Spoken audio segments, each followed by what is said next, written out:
In the 18th century, Europe was undergoing a revolution. Without banners or barricades or bloodshed, it was called the Enlightenment, the Age of Reason. The revolutionaries weren't violent. They were a handful of thinkers and doers, artisans, merchants, scientists, and in one case, all of those things in a single individual. When I was a boy growing up here in the potteries, Josiah Wedgwood was regarded with awe as the first great artist industrialist. Wedgwood was a founding father of the Industrial Revolution, with a relentless urge to change science, technology, transport, the welfare of mankind, and the retail experience of society ladies. And he did it all from a muddy village in the middle of nowhere. Achievements that might be better known if it wasn't for his magnificent ceramics. Josiah Wedgwood wasn't just a famous potter. He transformed Britain itself. I've a special relationship with Josiah. I had a privileged upbringing, here, in the Wedgwood factory. This was my childhood playground. In the 50s, my father, Norman Wilson, was production director. On Saturdays, he'd bring me to these works when he came to talk glazes and kiln technology. He was a potter. All my family were for some 10 generations. But I had a different destiny. As a boy, I knew Josiah Wedgwood to be a hero, like Stanley Matthews or Yuri Gagarin.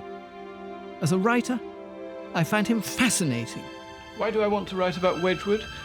He combines so many different qualities in one human being, and he believed in beauty. He wanted to make beautiful objects, and he wanted to leave the world a more beautiful place, which in my belief he did.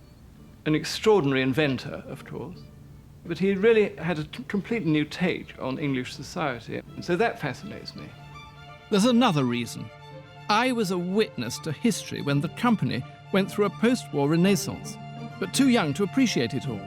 What linked my father and his colleagues to the great potter? Did Wilson and Wedgwood have something in common? I'm going to navigate my way through Josiah Wedgwood's story via my own selection of 5 pivotal pots. I believe each will illustrate a turning point or theme, keys to understanding a remarkable life lived in one of the most exciting periods of our history.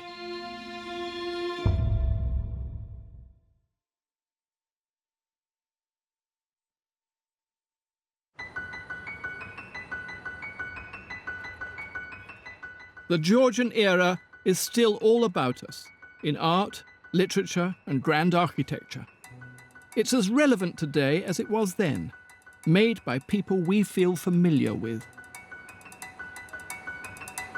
We think of the 18th century as all this: elegant squares, proportion, periwigs, brocaded coats, the age of reason, Haydn playing in the background. And it was.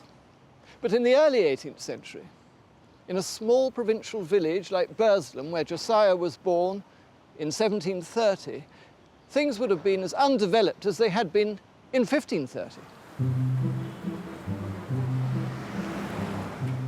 In the 18th century, the village of Burslem was not the metropolis it is today.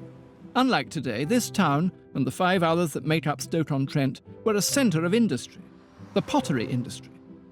The Wedgwoods had operated potworks here for 4 generations. Josiah was born in the family pottery beside St. John's Church, known as the Churchyard Works. His father, Thomas, would be buried there just 9 years later.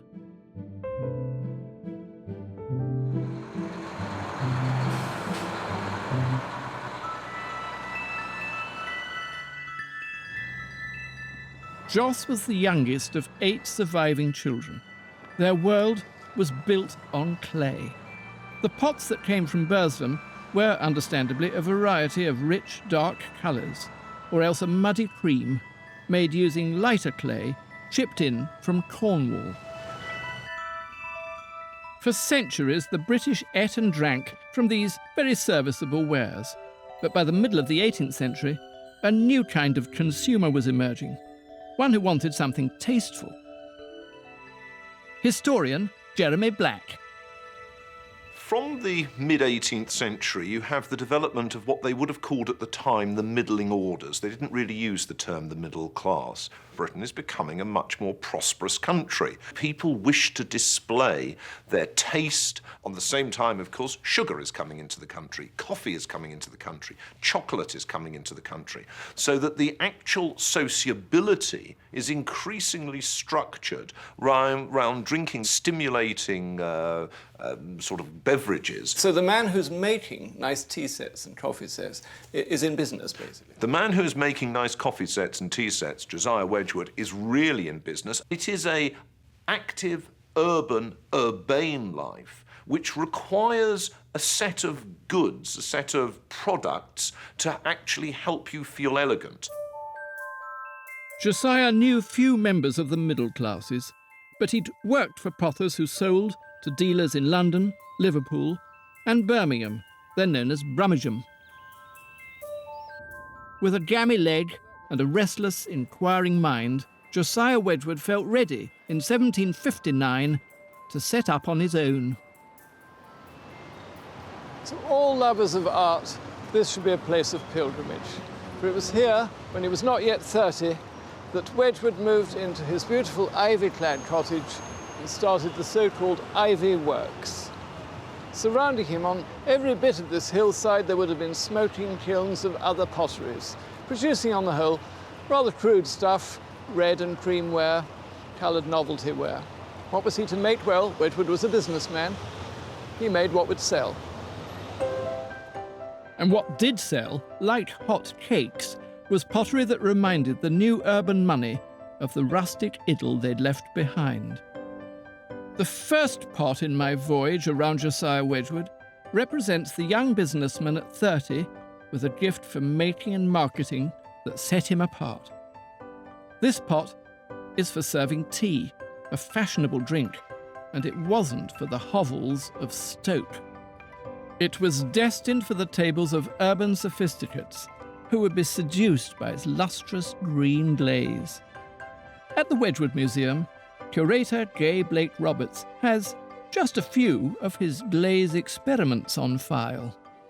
Wedgwood constantly ran trials, constantly worked on experiments, and these are just some of them. Wow. So he's trying out his bright greens. He's trying out his enamel colours. What chemicals are going to go into these? The green comes from copper oxide. My father was a potter, always used to say, in order to be a potter, you have to be a chemist as well. And Wedgwood, I suppose, is the supreme example of that, isn't he? Because he's a brilliant chemist. Yes, without any chemical training. It was totally picked up by trial and error. When you actually look at something like those, you suddenly realise how dedicated he was. Look at all the numbers of times he tried. Hundreds of experiments. Hundreds and hundreds. That's staggering, isn't it? These objects went on to actually form the nucleus of the pots that we now think of as Wedgwood. Josiah devoted himself so assiduously to glazes because as a potter he had a major disadvantage. When he was 11, smallpox left Josiah with a nasty tumour behind his right knee. The foot-operated wheel of the day was very uncomfortable to him. He gravitated towards other aspects of the business: glazes, kiln technology, labour relations, and marketing, things ripe for change.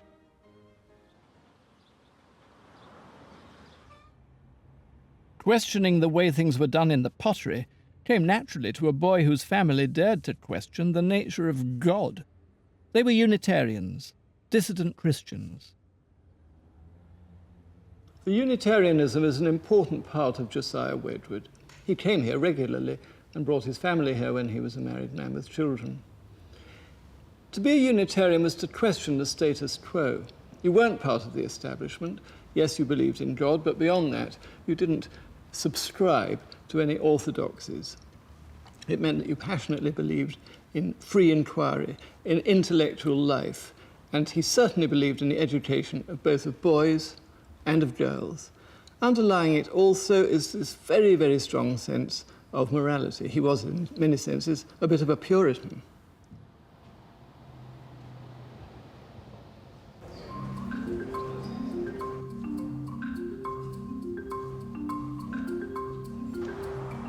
Historian Jenny Udlow has studied 18th century society in depth. Today we take religious freedom for granted. How different are we from the Georgians? England is far more tolerant than we might think. You could more or less believe what you liked. In fact, there is a range of dissenting beliefs which goes completely to sort of millenarianism and the Second Coming. A lot of the discrimination in Britain is actually not about the nature of belief. It's not theological. It's about class. It's an idea that the dissenting folk are people to do with business, with trade, or also the poor workers in the factories. If you wish to be a respectable member of society, you are an Anglican. It's a purely snob view, isn't it? It is. There was a lot of snobbery connected with religion. Technically, there were enormous disadvantages. You couldn't go to the universities of Oxford and Cambridge. You couldn't hold an official position. You couldn't be a magistrate, for example, or a member of Parliament. But this meant that the dissenters, many of whom were men and women of considerable initiative and go-ahead, created their own culture. They were free, to think their own way forward. As the 1760s began, in the ivy work, Wedgwood, unlike some of his fellow potters in Stoke, was thinking differently about the muddiness of the local cream-coloured earthenware. A small businessman with few employees, still throwing pots himself, a bachelor of simple tastes, he devoted every spare moment to experimentation. Pivotal pot number 2. This isn't any creamware, this is Wedgwood creamware. The clarity of colour, the result of some 5,000 glaze tests. This pot represents the kind of ware that will make him a household name around the world. But at 30, all that was yet to come. Brian Dolan is a California professor with a passion for the genius of Burslem. The creamware that he produced was a much richer and much purer kind of color and texture than anyone had seen before. Now, in addition to that, he made sure that the saucers and the tops of the saucers fit tightly, that everything was proportioned correctly, which originally made him stand out from the others. Demand was high among the English for minimalist earthenwares that told the neighbours you had good taste. And then a new kind of client emerged who was even more needy. It's 1760. Wedgwood is the right man in the right place at the right time. This is a period when Britain is becoming the great merchant nation of the world, and when exports are booming as never before. And a key part of that market is America. This was a time when Americans were settling down, they were building cities, and they wanted to have houses which were as comfortable, as well equipped, as well designed as houses in Bath, in Bristol, in Stoke-on-Trent. They wanted nice furniture, they wanted nice china, they wanted pottery, and there wasn't a single pottery manufactory in the whole of the 13 colonies. So Wedgwood could see the market opportunity of a lifetime. Britain is the greatest trading nation in the world by the late 18th century. It has reconfigured its geography. I mean, Britain, if you look in the medieval period, of course, traded with Europe. But the opening up of the Atlantic world, which had initially benefited the Iberians, Spain and Portugal most, created a set of commercial relationships in which the British, in part because they have the freest system, the most liberal, or we would say capitalist system of commercial organisation rather than a state-regulated one, they are really at the forefront of that. America would become Wedgwood's most important overseas market. As a Unitarian, he championed the settlers' right to self-rule, and he traded with the Cherokee to obtain fine clays. Josiah's creamware was in great demand, but he had to keep improving it. His quest was a glaze the colour of driven snow, something the competition hadn't even considered. Josiah had a feeling that through more experimentation, he could find that new something that would dazzle everybody. He wanted equal colors around, and he wanted the whole appearance of it to be a brilliant white. Every variation in glaze and clay was tested and fired in his kilns, recorded in a secret code.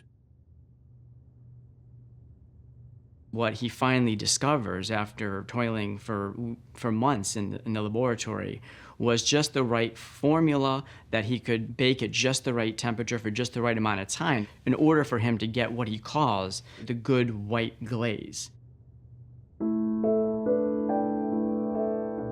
The white glaze put Wedgwood on the map.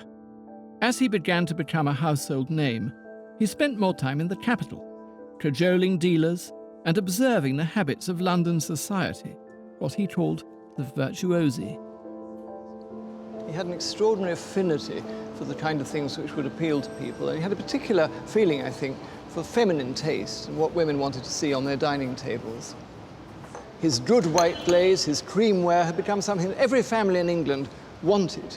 And indeed, his very surname, Wedgwood, had become synonymous with the finest ceramics. The message of his glaze was purity, and Josiah guessed that the negative of it would be too. His black basalt ware was specifically intended to make the white hands of his lady customers look softer, more delicate.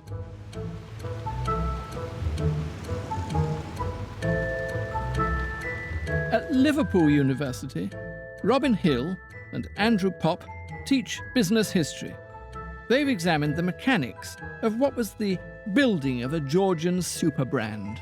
His nephew mistakenly took some other factory's pots for some Wedgwood pots.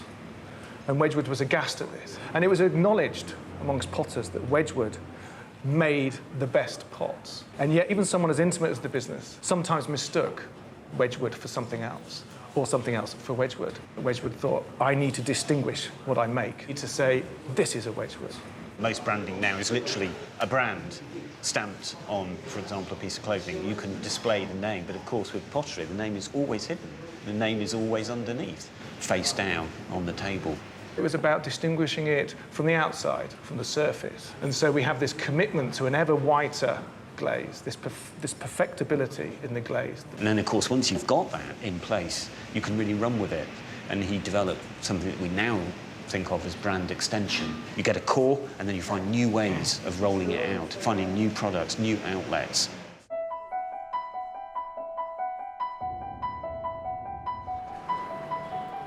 In the first decades of the century, the big house on Burslem's main thoroughfare was home to Josiah's cousins, Long John and Thomas. They were the famous Wedgwood potters then.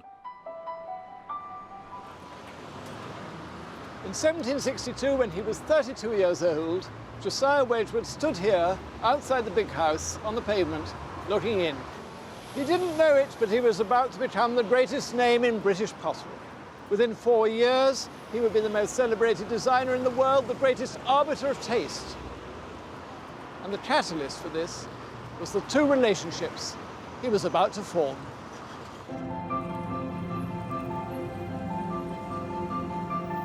Wedgwood was on his way to Liverpool on shipping business when he suffered a riding accident and was confined to bed there for a month.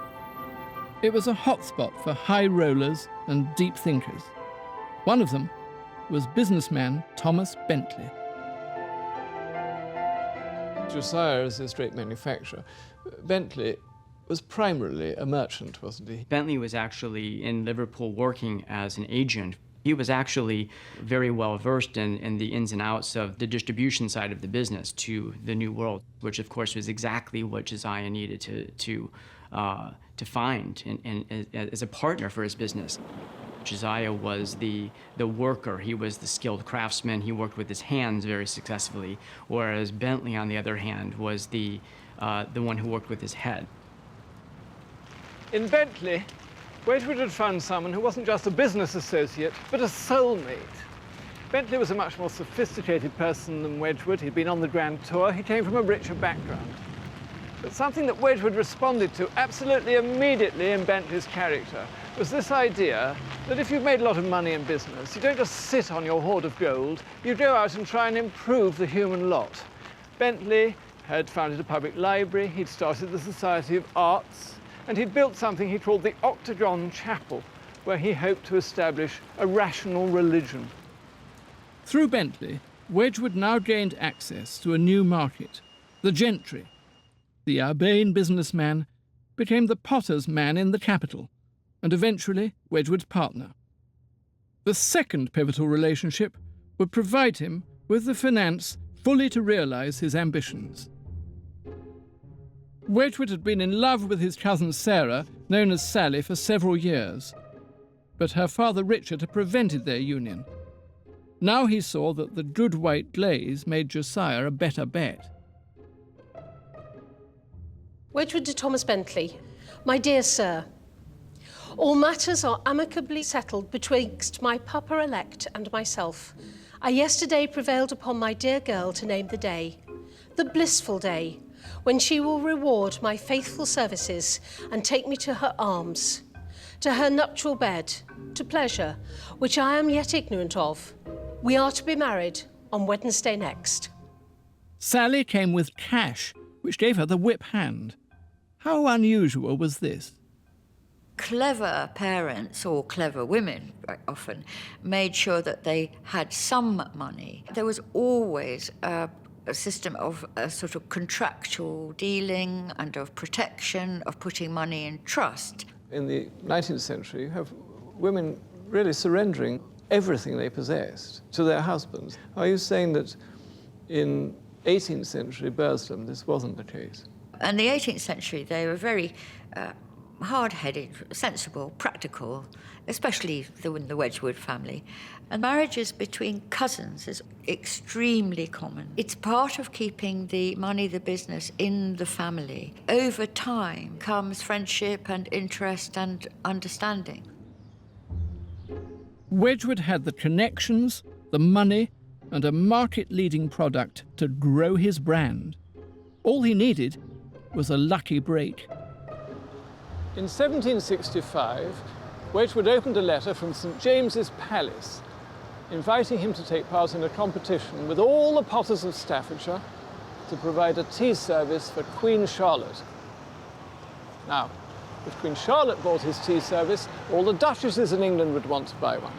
And if all the duchesses of England bought a Wedgwood tea service, all the middle classes would want one too.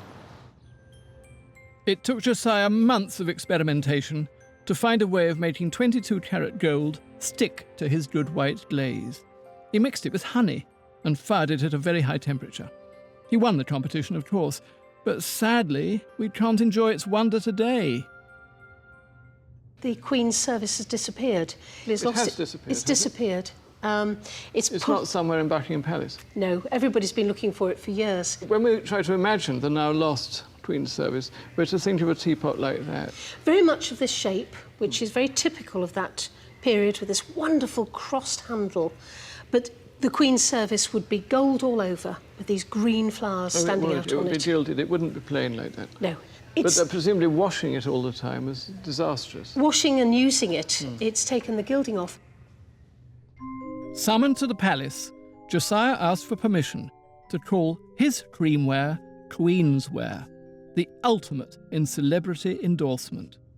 The royal family acted as a sense, a stylistic example. George III, he has a wife who is a figure of London society and who is important, and most people knew. He has a large family. Most people who are socially and politically active will have met one or other royal prince. And, of course, there are these new royal palaces going up. I mean, there's the new work at Queen's House. We now call it Buckingham Palace. And these are centres of activity. You would expect, if you were a figure of society, to go there. And, in fact, if you were reasonably well-dressed, you could go into the royal circle and meet the monarch with some ease in that period. Wedgwood was a household name in middle-class households. Queensware was an entree to the aristocracy. Once he'd sold to the royal family, Josiah Wedgwood was made. In the very month that it was known that the Queen of England was drinking her tea out of Queensware by Josiah Wedgwood, this hill in Burslem was crammed with coaches and carriages, and I think Wedgwood's rather grander relations in the big house behind me must have viewed that rather askance. because those carriages and coaches were filled with the nobility of England. Wedgwood wasted no time in alerting the press to his privileged status, even if his new title was of his own devising. He was now in middle age and in his pomp, but as usual, he couldn't rest. He was a celebrity designer, part of the fashion industry, defined by his favourite activity, constant change. My third ceramic landmark, his copy of a pre-Roman vase. This is Wedgwood, the creator of art objects, successful manufacturer of useful wares, branching out into the ornamental. Ever since the ruins of Pompeii were unearthed, all Europe had been gripped with a mania for anything neoclassical. Wedgwood saw this was about more than pots. It was about identity. We use the term neoclassical to describe British culture in the late 18th century, and of course it helps to provide an explanation about why Wedgwood is operating in the kind of stylistic language he is using. What it captures, and Wedgwood profited from this, is that the British have taken over the role of the ancient Romans. Real antiquities were in short supply, but Wedgwood's Etruscan wares were available in his own shop. He never relocated to the capital, but in the 1760s, Thomas Bentley began to manage a showroom somewhere here on Great Newport Street. Later, they opened in Greek Street, Soho, in Mayfair, and in Bath. Most of the places in London would have been a combination of some presentation of the goods, some stock which would be stored there, and then in the back would be an actual place where they would work on it. Pretty crowded space for these small houses in London. Wedgwood decided that he should display his wares so that once inside, it's all laid out in a manner in which that they might consider doing it at home. He made the actual selling space much bigger than an ordinary 18th century shop. Yeah, they could actually mill around say, inside. My goodness me, I want to have those plates. I want to have that soup tureen. Yeah. What Josiah did was to say, no, what we really need to do here is create a space to stage the merchandise. These shops drew crowds that caused traffic jams. Wedgwood and Bentley pioneered the kind of retail experience we know today. Josiah wasn't just meeting the English grandees. The European nobility came to his sale rooms. This gave him rather a good idea. What he did was he packaged up boxes of Wedgwood ware. Inside he put an invoice and he sent them at random to several European great houses. If you like this stuff, keep it and buy it. If you don't, send it back. He was taking a colossal risk, almost certain to lose most of it, but it showed his immense business bravado.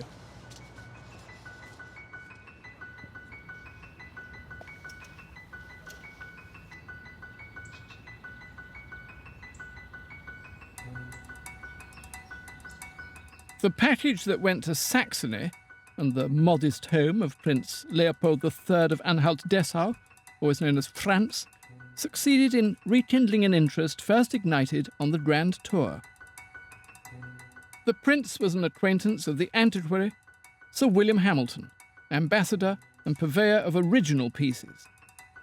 Wedgwood's replicas were seen by the prince to be their equals, modern design neoclassics. It's actually hard to think of anywhere in the world where you get a better sense of why people went mad for Wedgwood in the 18th century. Because here you see it as it's meant to be displayed in a beautiful 18th century room, exactly as it was. And don't forget, this was a young man's house. It was a young man who had been to see all these beautiful things in Rome. So that what you have is this extraordinary vision of a German palace copying an English country house, and in the middle of it, this domesticated classicism, which was the essence of English taste, and Wedgwood everywhere. Fantastic. The lucky keeper of the collection is Uwe Quilic. We must open the window shutters.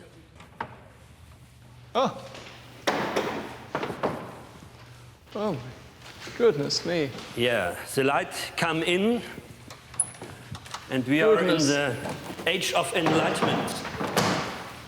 This is so extraordinary. Very English, only we're in Germany. The prince was very inspired by British culture. I think the heart beat a little bit English. Oh, look at these vases. I mean, these are all Wedgwood vases which he sent over, presumably. Yes. They come in the beginning of 1770s in collection. This is fantastic. What do you think happened to the lid? Did one get broken on the journey? Yeah. He saw these vases which had been dug up in Herculaneum, Pompeii, and thought, I could do that. Neoclassical copies for the aristocrats. They're just pure elegance, aren't they? Is it?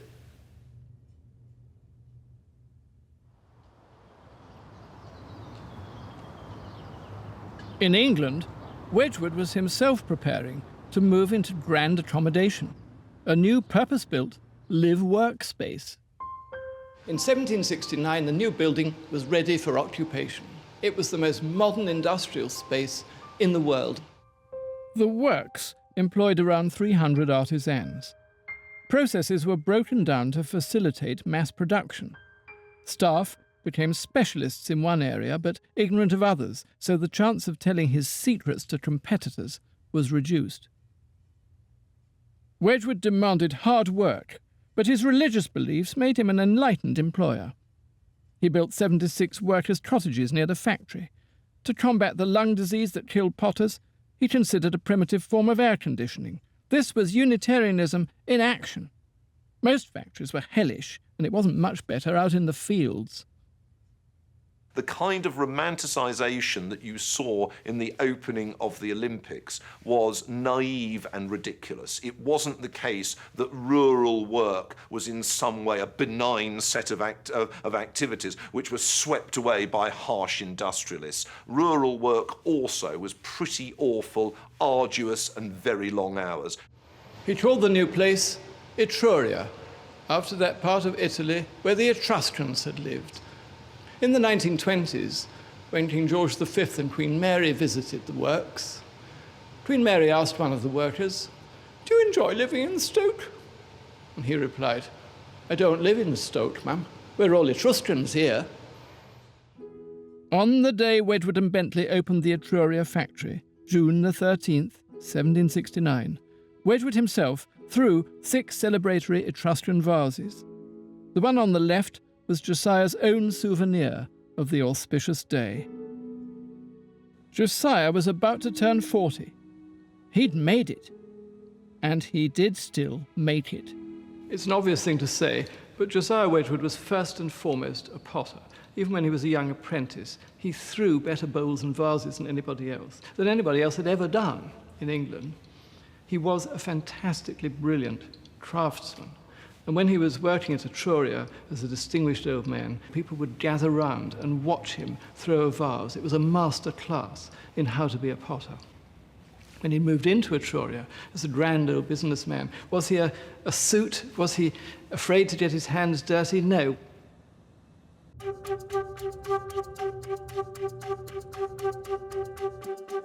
Edmund de Waal is a studio potter driven to spend as much time as possible behind the wheel. He's not a mass producer like Wedgwood, but does he feel a kinship with him? My take on Josiah is that he couldn't have done that incredible catalytic invention of industrial pottery on that scale unless he absolutely knew in his fingertips what it was like to mix clay. What he seemed to be able to do was to deliver artistic perfection on an industrial scale. This creamware is absolutely stellar. I mean, you've got a fantastic teapot. This is about Englishness as well. I mean, it really is. Imagine if we were picking up a bit of Meissen, and there would be, quite a lot of gilding. Oh, yes, and there would be, and you would be being told very, very firmly, how precious this was. And here you've got somewhere in a sort of Staffordshire river, but it's also a bit of the Orient, but it's also a bit classical, and it's completely perfect about English fantasy about what the good life should be. And it's a blooming teapot. It's fantastic. It's beautifully fine, isn't it? But it's not too fine. No, it's robust, but it's finely made. Yeah. And it's all the same consistency, and it's beautiful. When you feel it, you can feel the person throwing it in their context. You can feel a finger and a thumb in 1780 have held that.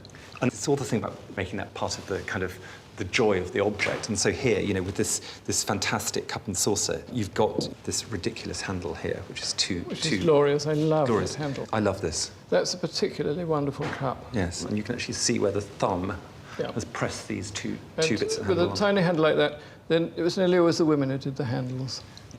Although he went for perfection, he wasn't going for inhuman uniformity or anything of that kind. No, it's industrial, but what does industry mean? It means real people working in one of those factories. So of course there's that sense of sort of a breadth of difference between what everyone does. 13 years after the opening of Etruria, Josiah and Sally were gentry. They had money, influence, a great house, and a large family. In the intervening decade, Thomas Bentley had died, leaving Wedgwood bereft, but still determined to make improvements in everything he saw and touched. At the age of 57, he was old by Georgian standards, but still felt he had work to do, championing the rights of man. Sending shipments to America required frequent trips to the port of Liverpool. Cotton, linen, wool, coal, and of course earthenwares from Britain went out, and all manner of exotic goods from the Far East and the New West came in. Josiah was a merchant, but one with the belief that people mattered more than profit. The sight of slaves sickened him. His Unitarian convictions compelled him to act. The fourth of my Wedgwood landmarks isn't a pot. It's a ceramic masterstroke of marketing genius, designed to change attitudes by stealth. It's Wedgwood the tastemaker and moral crusader.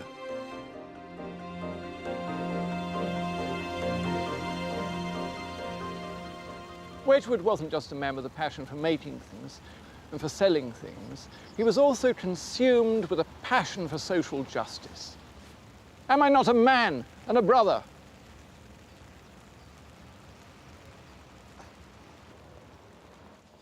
The slave trade and slavery itself remains a powerful economic interest, because obviously what you've got is very low cost controlled labour, and that is producing goods like sugar, in which there's therefore a high profit margin to the owners and the shippers.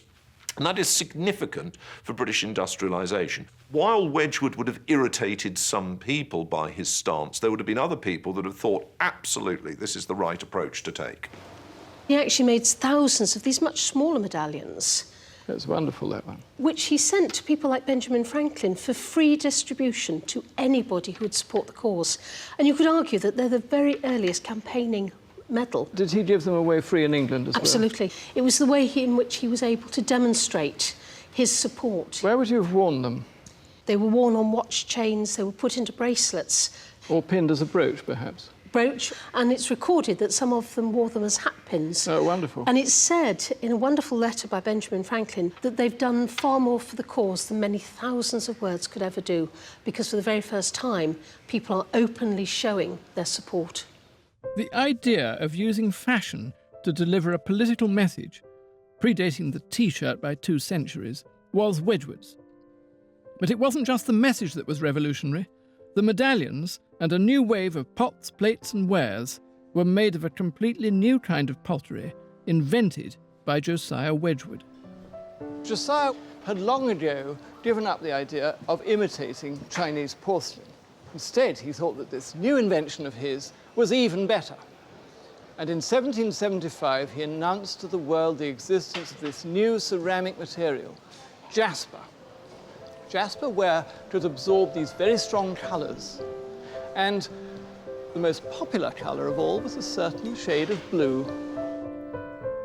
Jasper was and is a fine-grained stoneware made from a mixture of clay and a sulfate form of the heavy metal barium. Wedgwood was so afraid of industrial espionage, he posted the formula to Bentley in 2 separate letters. For all his working life, Wedgwood was potter by day, inventor by night. In the pottery, he looked constantly for ways that the manufacturing might be improved. In an 18th century pottery, the best paid man was the kiln watcher. His job was to watch the oven and to judge by instinct whether the coal was hot enough and not too hot to fire the pots. Get it wrong, and he'd destroy a whole oven full of pots, a very expensive business. Now, Josiah Wedgwood came up with a solution. Very simple one, like so many of his brilliant ideas. Simple brass frame with a little lump of wet clay in it.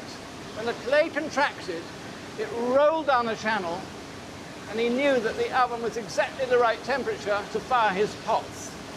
He called it the pyrometer. Josiah's science was self-taught, and his constant desire for invention self-motivated. In 1782, the simple lad who had left school at 9 came here to address the Royal Society regarding his pyrometer, and was elected to this, the world's first scientific institution. British society as a whole at that period was probably more engaged with science than British society is today. Many people who were not of aristocratic background who took part in and were interested in the world of science, and Wedgwood, with his utilitarian concerns, but also his philosophical interest in trying to work out how things happened, was very much a man of science. Once a month, Wedgwood joined other freethinkers who dared to ask big questions. How common was it to have an intellectual society or a group or a club like this? It is a very sociable time, and there are clubs for virtually everything, you know, from sort of glee singing to worm collecting. You'll probably find a club somewhere. At Soho House, the Birmingham home of a rival industrialist, Wedgwood and friends met at full moon. It was a sort of gents' discussion group. It was a local affair, but then the locality was the Georgian equivalent of Silicon Valley. There's Matthew Bolton and James Watt of the great Soho manufacturer and the steam engine fame. Joseph Priestley, not only a great leader of radical dissent, but the discoverer of oxygen, or as he called it, phlogisticated air and photosynthesis. They each had a specialism. They could turn to the other person, they could turn to the mathematician if their calculations were not working out. There's the extraordinary development of new ideas and the collision of interests and imagination. It's an extraordinary gathering, and of course Josiah is one of the most extraordinary among them. It's so exciting to be in this room where so many geniuses met, where so many ideas were played off one against the other. And you get the sense of them all feeding off one another, really.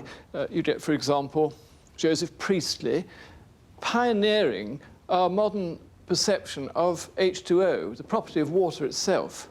And it was Wedgwood who supplied his ceramic equipment to do those experiments. Then you get Matthew Bolton and Watt pioneering the steam engine on the strength of their knowledge of what H2O was. And who's the first person to buy a steam engine? Josiah Wedgwood. You have the Industrial Revolution literally steaming ahead from the ideas formed at this dining table. Dr. Erasmus Darwin was a key player who became a close friend of the potter.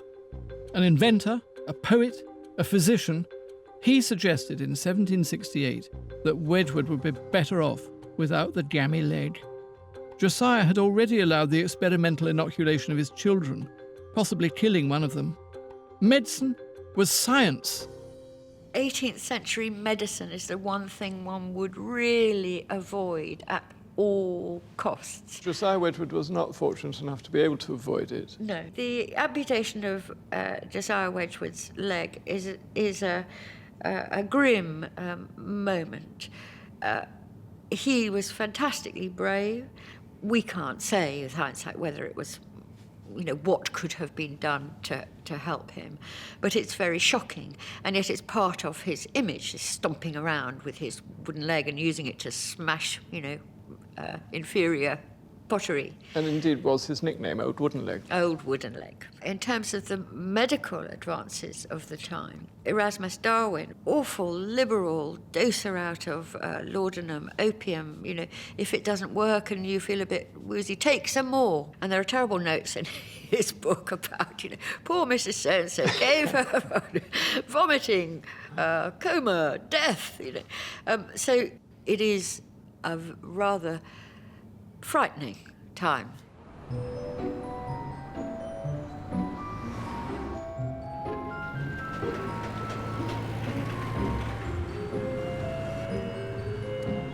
Mobility was an obsession with Wedgwood. The Lunar Men will certainly have heard of his desire to drag the transport system into the 19th century.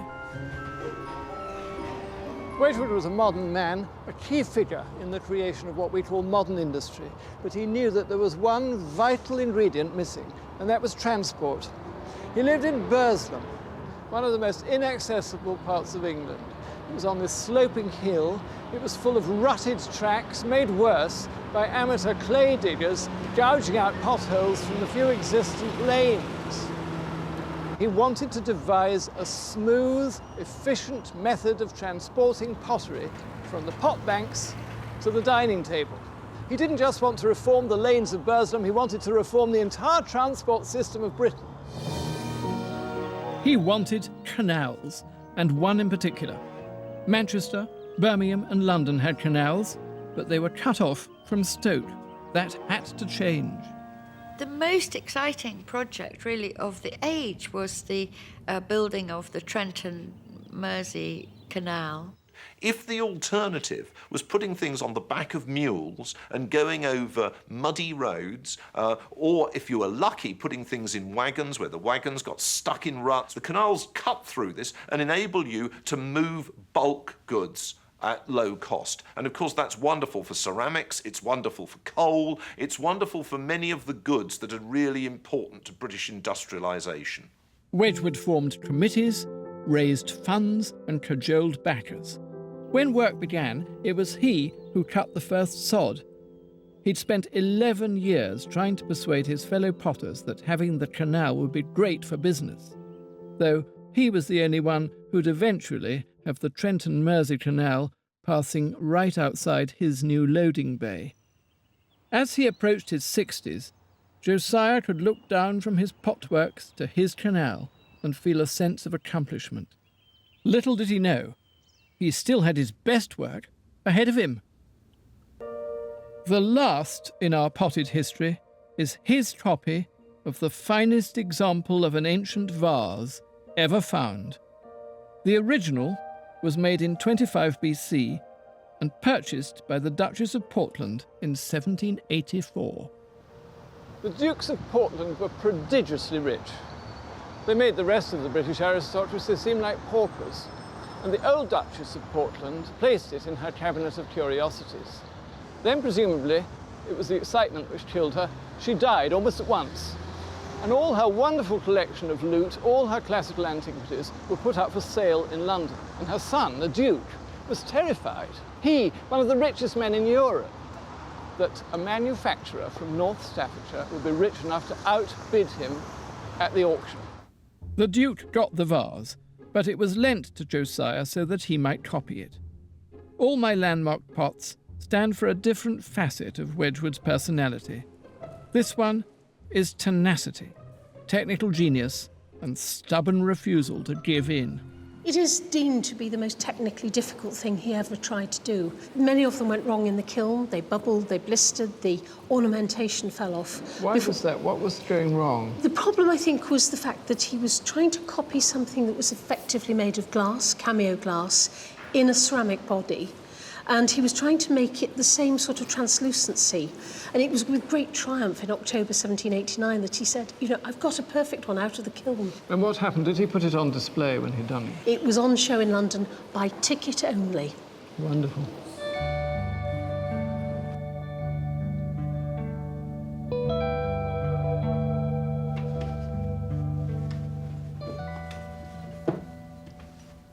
There we are.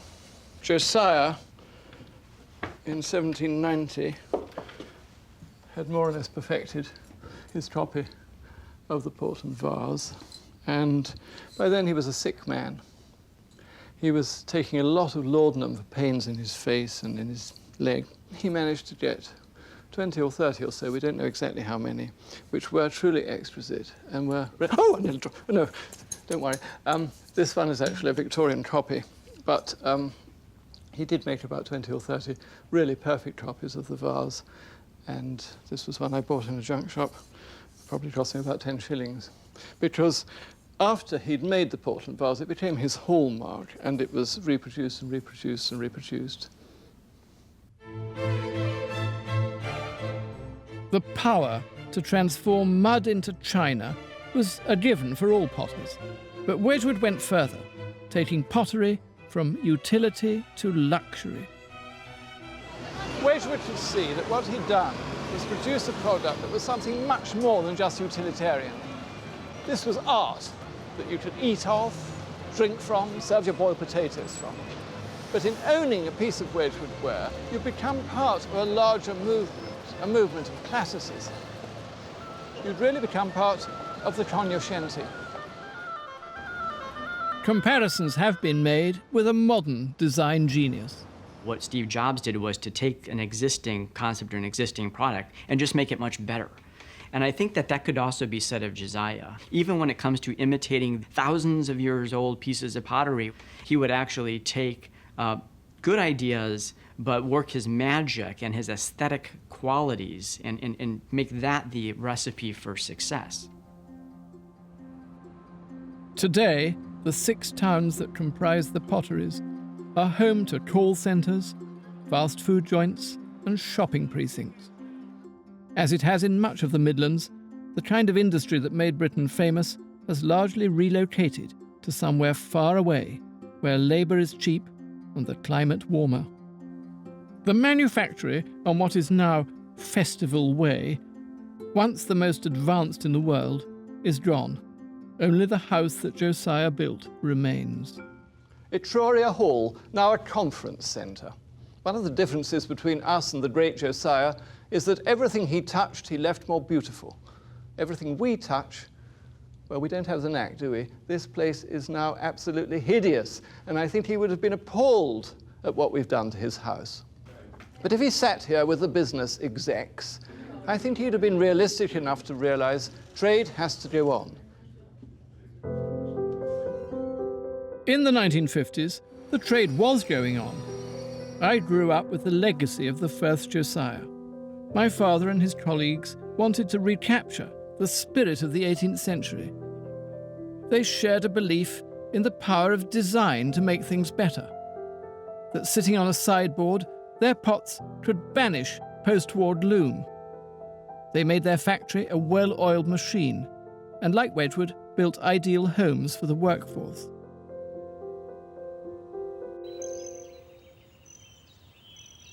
Those homes are still there, a 5-minute walk from the factory. We lived just down the road. It's 50 years since I was last in the house I grew up in, smelling the cigarettes and hearing the laughter. And now this is absolutely, as I remember it, it's extraordinary. And this was my bedroom. I can remember kneeling on the bed and looking out of the window and then wishing I hadn't, because I'd imagined witches and things flying at me through the trees. It doesn't evoke deep feelings, funnily enough. What I'm amazed by is the way that individual corners have created memories which I didn't know I had, incidents I can remember.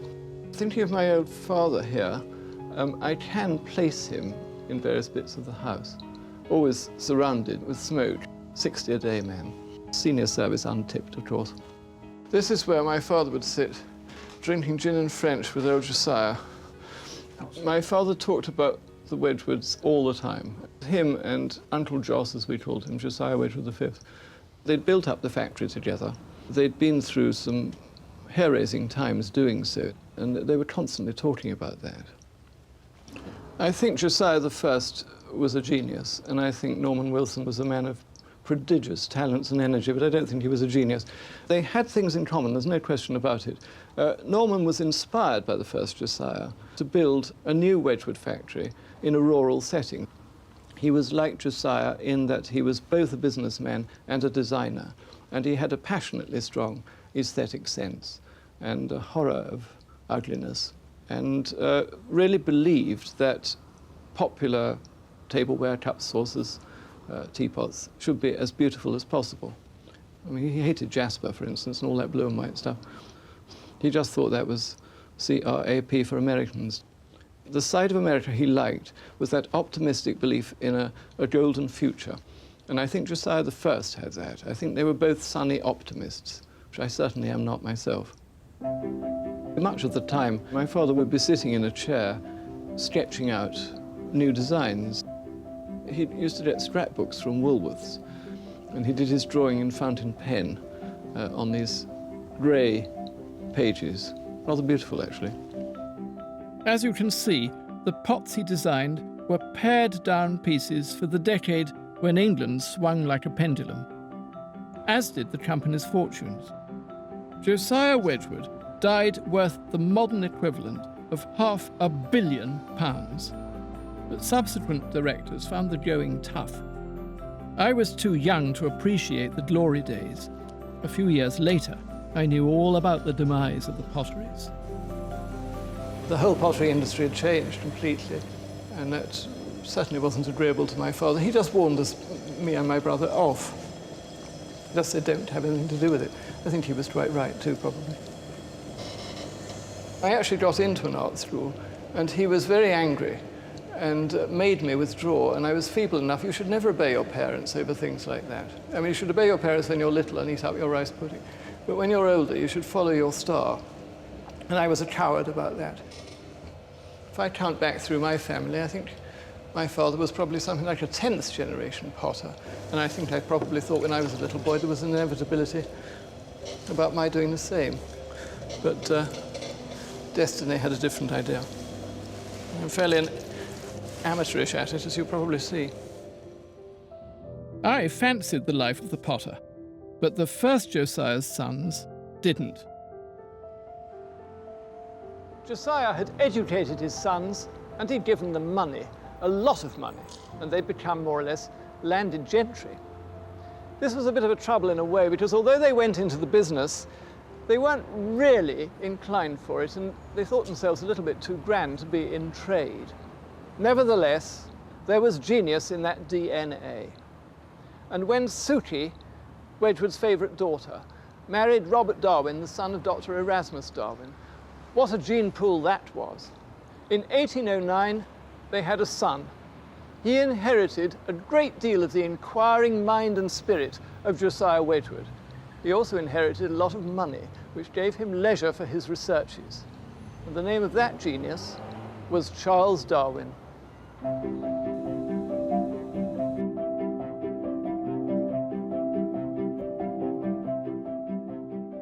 The Age of Enlightenment brought huge changes to the world, and Josiah was personally behind quite a lot of them. But I think the change that meant most to him was that the humble craft of the potter was now perceived to be a fine art. When they carved his epitaph, they said he converted a rude and inconsiderable manufactory into an elegant art.